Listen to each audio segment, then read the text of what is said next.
Yes, hello. Good afternoon. This is Daniel Fitzgerald doing another quick video for YouTube. This is also for the Supreme Court of Canada. These will all be entered as evidence in my estate matter against my brother. What you're seeing here, and I'll put it sideways, what you're seeing here on this thing, this is just some of what I have. What you're seeing, these are all my mother's notes of abuses of my brother. I'll give you an example. Here's one here. This one is dated Friday, August 9th, 6:50, and that's my mom's handwriting. What does it say? You slime. It says, you're something fucking day. I look at you. I hate you. And body something there. I've got to get even with you. 7 a.m. My mom wrote this. Scott. S means Scott. S means Scott.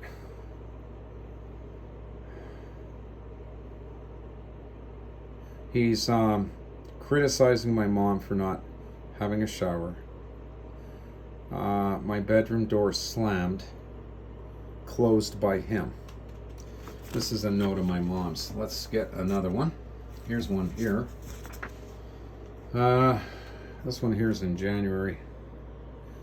It says, he says to my mother, 11:40 a.m., you're a pig, you're getting to me. You don't, I guess, do nothing but I can't quite read this. She doesn't put away you don't put away the dishes, blah, blah, blah. I haven't pre-read these. I'm sorry, I haven't. Give me your card, he says.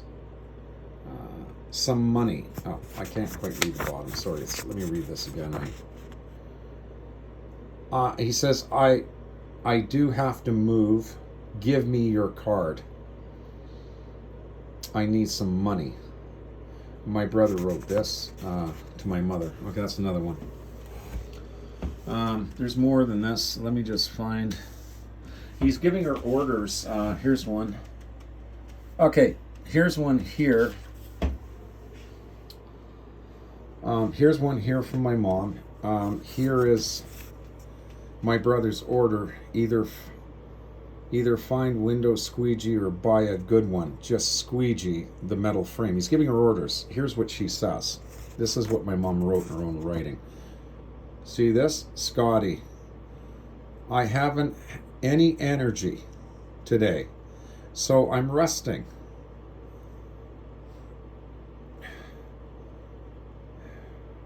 I can only use one eye with glasses on and one eye. This makes me sick. Was told I was to wear my glasses. Also now that that the move was, it's hard to read it. I can't read it, but these are very threatening against my mom. Here's one here. This one's very clear. Here's a note from my mom, Sunday, 1:53 p.m. He says, this is my mom's handwriting. This is what my brother said. You fucking weirdo.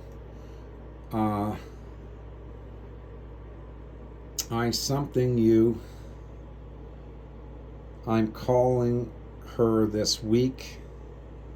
Leave the fucking house to who you want. I've got to get away from you, he said to my mother. That's my brother. Okay. Let's see, what else have I got here? These are just some of them. In this one here, he says, hold on. He says, again, help yourself to the food, but don't touch. Here he says, you can read these for yourself. See his signature? Here's another one here in the end.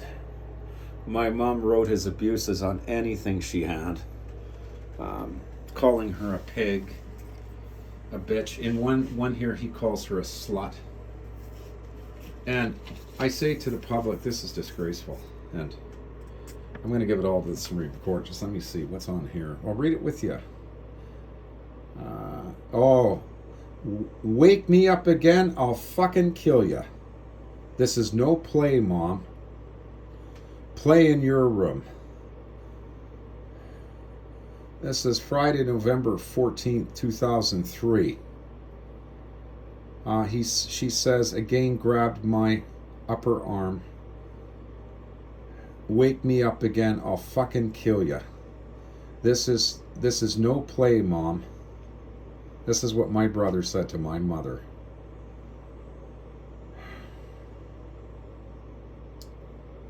Okay, so there you go. That's that one. So, you can see all these, I'm going to read them all, people, but I wanted the public to know, I am shocked at all this. I am so upset. How can you treat her like that? Anyway, let me go on. I can't read any more of it. It's disgusting. I can't believe it. I didn't know.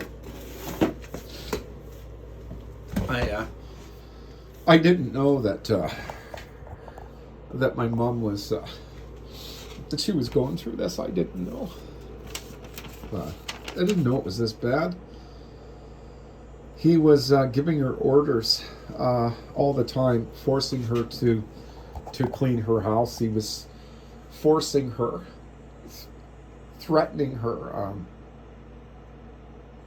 There's more. It's so sick I can't read it.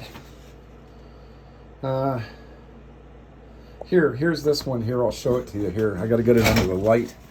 This all going to the Supreme Court, Scott.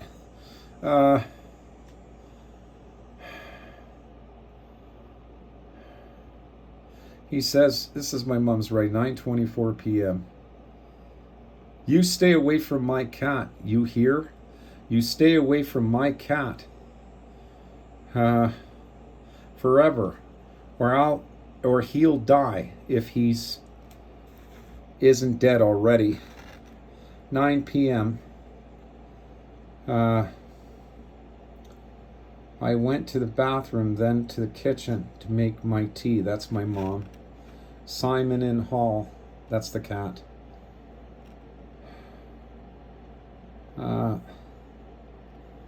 As I come out, he meowed and I almost tripped, but he meowed again and followed me. This is a kitty cat, like my kitty cat, Velvet. I came out and grabbed him into his room, and then in bathroom tub water.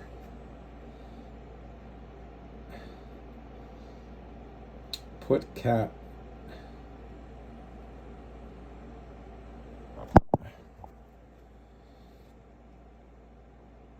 Anyway, it's really disgusting. She says, yesterday he drank 12 beers and some rye. What's the other one say? Oh. Yes, I'm scared.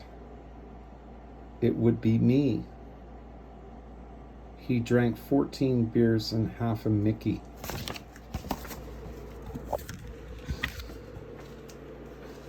There's more.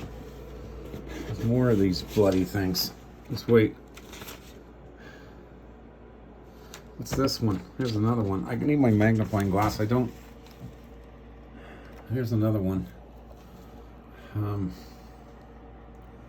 This is from my mom.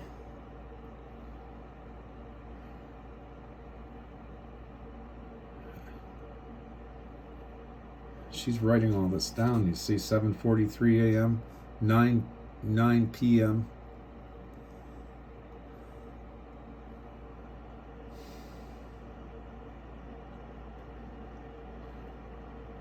She tells him she's got a toonie left and he's not getting it. He's not getting the toonie in that one. This mirror, I can't even read them. I mean, it's just I'm upset. I was cutting something, she says, for my bread. Scott.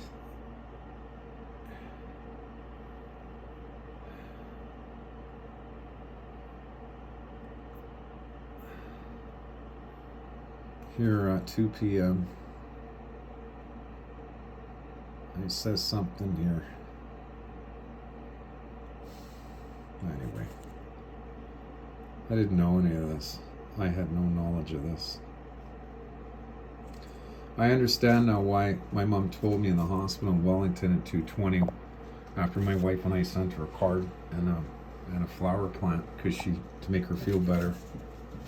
From here, we bought it there and we had it delivered to her in the hospital, and she told me on the phone she was frightened to death of my brother and wished my wife and I were there with her. Here's more, 9 a.m. Just goes on and on and on. And this stuff is, these notes are old. We're talking 2000, 2001, 2005. Okay? This went on and on right up until he moved out. I think he moved out in 2010. I think.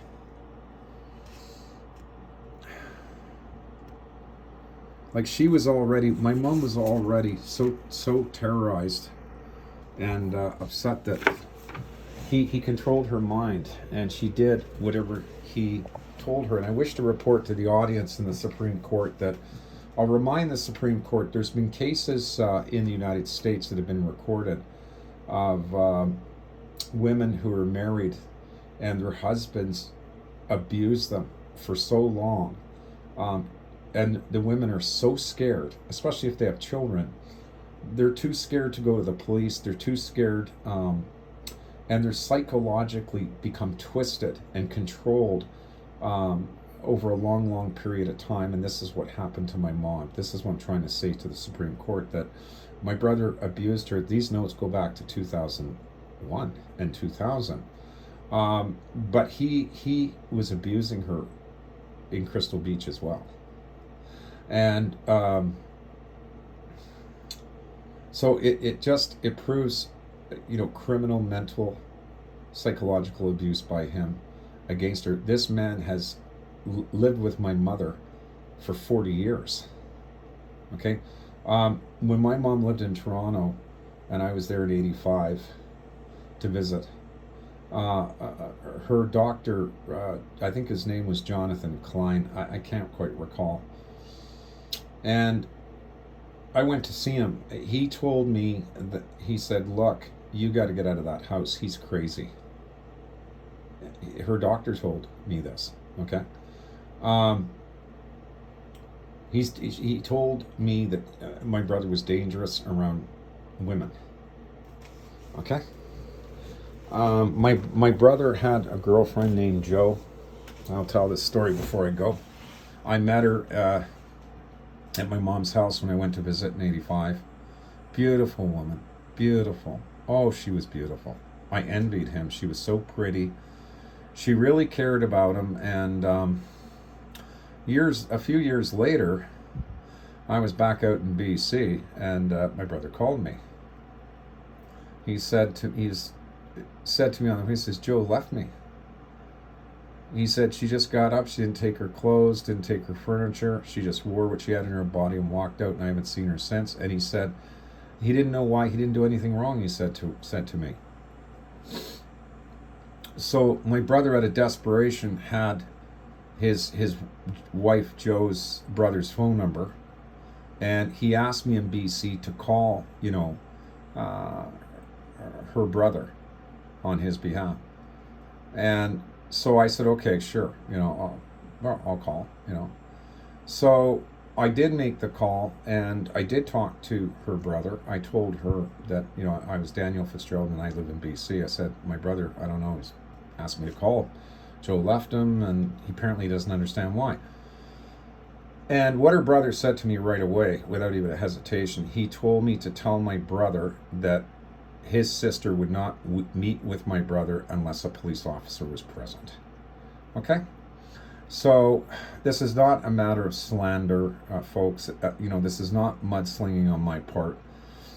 I'm telling the truth, and it's very sad, and I'm ashamed of all of having to go public with this information. But my mother was frightened to death of him, okay? And this man has been protected for a long, long time. And my brother has two personalities. My mother even told me this. For 2 weeks he's okay. You can talk to him. He's a nice guy. You would never think anything of him. I mean, you would not even think, because he's just normal. And then, as my mom said, all of a sudden he'll flip. Okay, and when he flips, he can kill people. I got a report on him from a bartender on Lakeshore Boulevard in Toronto in 2007. I went into a bar to have a beer, my wife and I. And the bartender asked us who we were, and I introduced my wife and I and our name. And he said to me, "Are you related to Scott Fitzgerald?" And I said, "Yeah." "Why?" He said, "Oh, he used to come here too. He used to go to a bar just up the street. It's closed down now." He said, one time my brother was playing pool with someone, and it was some biker, and he got into an argument with this biker, and my brother grabbed a cue ball and threw it at the guy's head. That's what he told me. He said my brother was kicked out of that bar when he did that.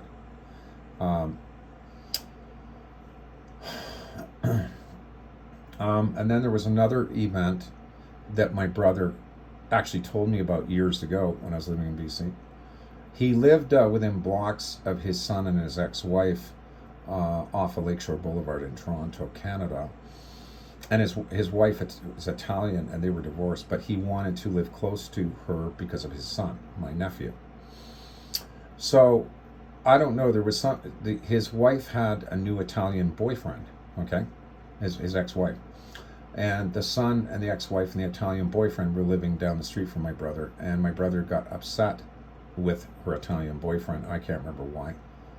He started laughing and giggling on the phone when he started telling me this. He said, "I went with a baseball bat and I left it on top of her boyfriend's car," the Italian gentleman. So then he said, after that happened, one night he was driving home in his black E250 Ford Econoline cargo van, and a car came up alongside him, and they tried to drive him off the road. Like what you see in the movies. And then he told me that he found out that her boyfriend was a heavy in the Italian mafia, and he went and apologized to this person. And he's pretty sure that this person, when he put the bat on his car and left it there, this Italian person apparently connected with the Italian mafia, retaliated by having some people try to drive my brother off the road. And he was scared of him. When he told me this, he said, "I'm absolutely frightened of this guy. I shouldn't have done that," So anyway, I wanted YouTubers to know about this, and here is again for the court. It's very upsetting. I'm sorry, I can't read this stuff. It's too upsetting, and I didn't know about any of this. I love my mom, and I never hurt my mom. Yeah, my mom and I occasionally had arguments on the phone, but reasonable arguments like any son and his mother would have. There was no physical violence. There was no threatening my mom or anything like that. I'm not like that. I'm completely opposite to this other person. So, for my lawyer and to gang up on me with my brother, okay, my lawyer, other people, unfortunately, my lawyer was working for people who found me to be a threat because of the other evidence that my wife and I have. We've also posted on YouTube. So, this is the case, all right? Now my lawyer's trying to backtrack, on all he's done. Even, he admits yesterday, and I want to briefly say this, I'm going to go. He admits to me yesterday that the Bonifant will is the legal will, and now my brother is going to have me discharged as executor trustee on that will. Now they both excluded the 2016 will, which is illegal. And, during that telephone call, yes, I did talk to my lawyer, and I just, basically kind of agreed with whatever he wanted because I was after information. That's what I was out for, all right? He's still dismissed, and I'm still going to the Supreme Court. So, he's probably confused about that, but that's too bad. Interestingly, even after all this, my lawyer yesterday still refused to offer me an advance. Okay. My lawyer never gave me an advance so I could get my mom's headstone, pay her bills and stuff, because my lawyer never accepted me as executor trustee. And legally I already was. And, they have been working me over really good in that regard. So we'll save it for the Supreme Court, and I gotta go. Shalom, God bless. I will upload this, and this is really bad. Okay, and I say to all of you, I didn't know about any of this.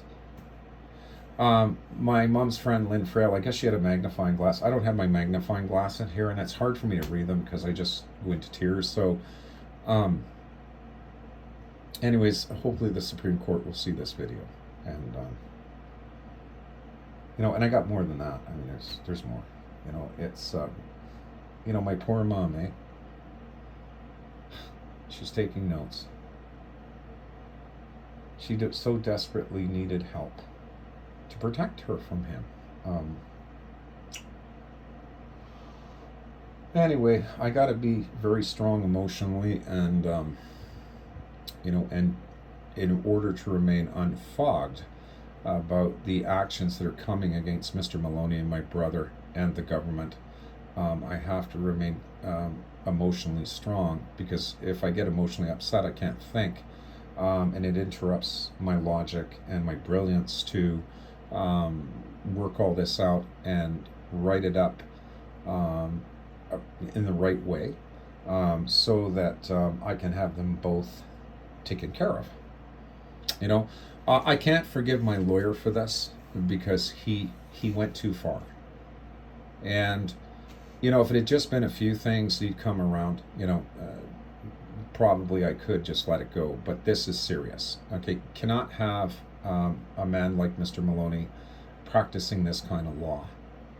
Okay, and what's really sick is the fact that here is this lawyer telling me that your brother's trying to steal the entire estate from you, but he's having my brother go to the house and meet with realty agents. Now that evidence is circumstantial, okay? But then there was the storage locker and the bills that Mr. Maloney told me months ago was taken care of, and then Mr. Maloney saying to me, well, Dan, your brother's executor in the 2016 will, as well as the Bonifant will. That makes him more powerful than you are. Mr. Maloney stating that the 2016 will is a codicil. No, Mr. Maloney. And he knew this. Mr. Maloney, you knew. Since day one, when my mom's friend sent me both wills and I handed them to your bearded biker that came to my door. Remember him? And I complained about this guy. Mr. Maloney wanted the death certificates that were sent to me by the funeral home. He wanted the wills, okay? And he sent this very interesting character to my door. This character did not have like a Purelator uniform on, was not like a courier from a company. This guy was dressed up in jeans and a shirt and had these black boots on, laced like army boots, big, about 6'2", with a beard. Looked to me like a biker. And I remember giving him the documents in a plastic bag because I didn't have anything to put them in for Mr. Maloney. And I remember closing the door, and I remember actually thinking, have I made a mistake here? is this lawyer in with the bikers? I remember thinking that right away. And I did call Mr. Maloney after I gave him, I said, look, Mr. Maloney, I am a legitimate person and don't send bikers to my door. If you want to send a legitimate courier, okay, with a uniform on, or you want to use Purolator or FedEx, that's fine. But don't send me some private courier who looks like he beats people up for money for the bikers. Don't send me someone like that. I told him this. And I think that, that was a warning sign, and I did come forward with that information after it happened to Simon Wiesenthal Center and in Los Angeles, and I did tell my Rabbi Barsky here about it. So it's, yeah.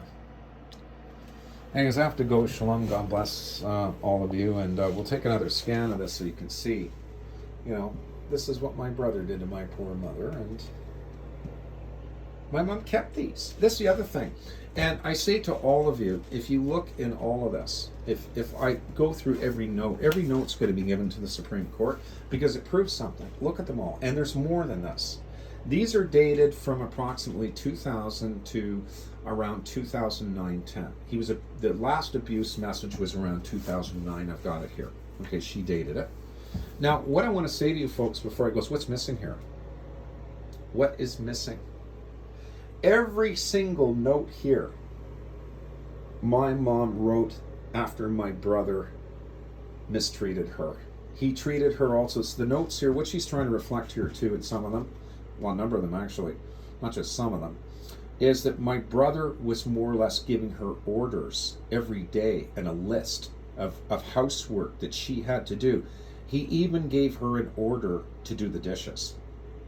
And what's not here is throughout all these years, okay, from 2000 to 2009 approximately, my mother doesn't mention me anywhere. My mom does not mention me in any of these notes. She never wrote in any note, oh, my son Todd called me and was abusive on the phone. Oh, my son Todd called me and was ignorant to me. I'm going to tell you folks something else.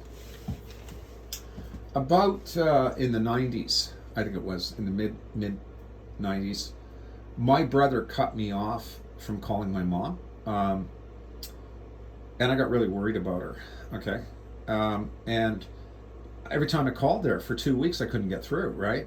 Another time, a time before that, I called and I was talking to her. He grabs the phone out of her hand and says, it's lunchtime for mommy, and hangs up. Okay, that's what he did. Now, at one point, I called the police from BC, in Niagara, and I reported to them to go to my mom's house. I'm worried about her. My brother's been abusive to her, and to some extent, but again, I didn't know the extent. And he stopped me from calling her. And I asked the police in Niagara, could they go to her house and inform her and inform my brother that I have a right to call my mom. Okay, and they did that. And at that time, I was very happy that the police did that. And after that, I was able to call my mom. Now, again, in all of the material here that I have in this box here, this is my box. Okay, there's more notes. There's more notes.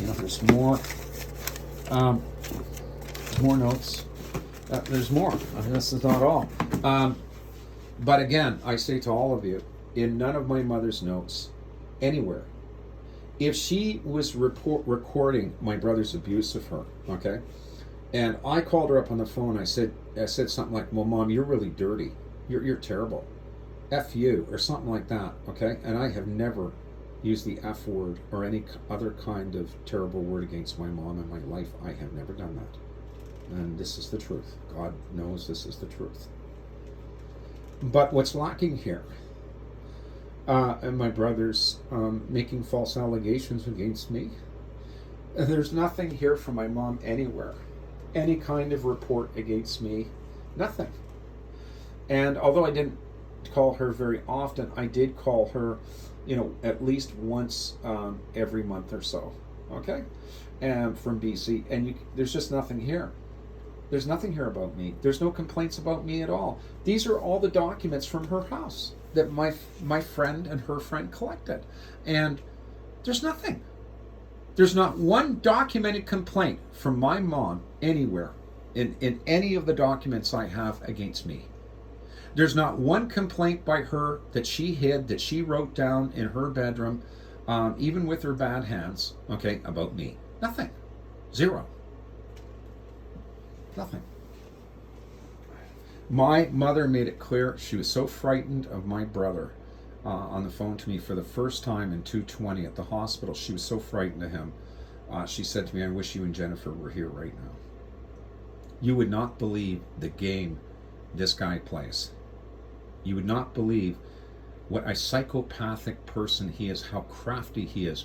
If a psychiatrist went into his home, the first thing the psychiatrist would notice, one of the signs of a psychopathic personality is their house is as clean and neat as a pin. These kinds of people always have to be extremely clean. Everything is in order in their homes. You will not find a trace of dirt on their floor countertops anywhere, okay? And that's the way my mom described my brother's apartment, okay? He's a psychopath. I was hoping by now that he would flip. And I was hoping that he would do something stupid, like just totally lose his mind and try and hurt someone, and the police would nab him. I don't know how he is remaining in control. I find that to be a mystery, okay? I cannot figure it out.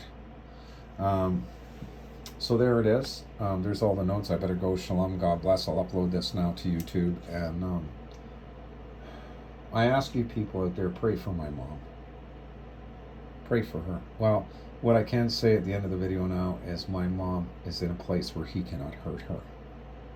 She's an angel of God now. He has no more access to her, but he's still trying to control her money. That's what he's doing. He's doing the same thing to me that he did to my mom. That's what he's doing. Shalom, God bless, and have a wonderful day.